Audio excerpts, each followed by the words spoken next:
చిన్న పాప కొట్టుకపోతే నాలలో పడి కనీసం ఆ కుటుంబాన్ని పలకరించడానికి అన్న వచ్చిండా? ఏ రోజు మన కష్టాలలో రాలే.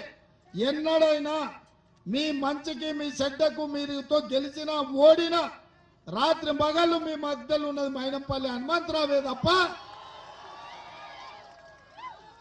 సొంత పైసలు కోట్ల రూపాయలు ఖర్చు పెట్టి తన నియోజకవర్గంలో అభివృద్ధి చేసిన నాయకుడు ఎవరని రాష్ట్రంలో ఉన్నారంటే మీ మల్కాజ్గిరి ప్రాంతానికి మీ మాజీ శాసనసభ్యులు మైనంపల్లి హనుమంతరావు గారు.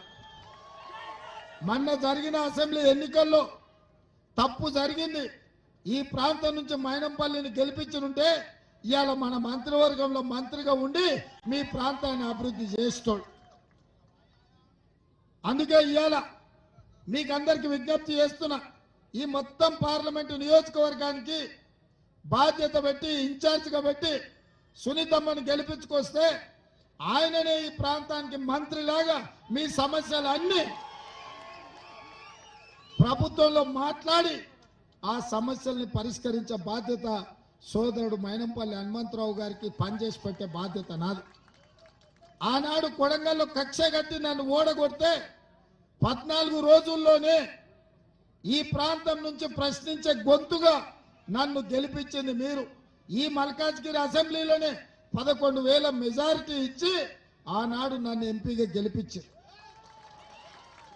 మీరు అండగా నిలబడి నన్ను గెలిపించింది కాబట్టి, నన్ను ఎంపీగా గల్లీ నుంచి ఢిల్లీకి పంపించింది కాబట్టి కాంగ్రెస్ పార్టీ పిసిసి అధ్యక్షుని చేసింది. ఆ బాధ్యతని రాష్ట్రం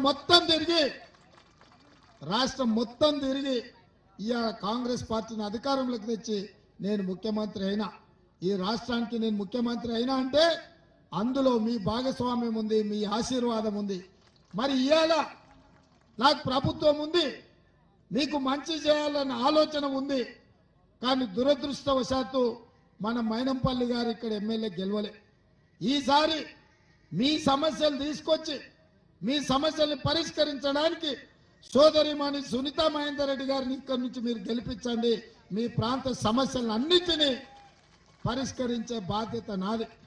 ఇక బీజేపీ బీఆర్ఎస్ వాళ్ళు ఒక్కరు వస్తే మనతోని నెగ్గలేరని ఇద్దరు కలిసి చీకట్లు ఒక్కటే అయిపోయారు. ఇద్దరు కలిసి మాట్లాడుకొని ఇవాళ బీఆర్ఎస్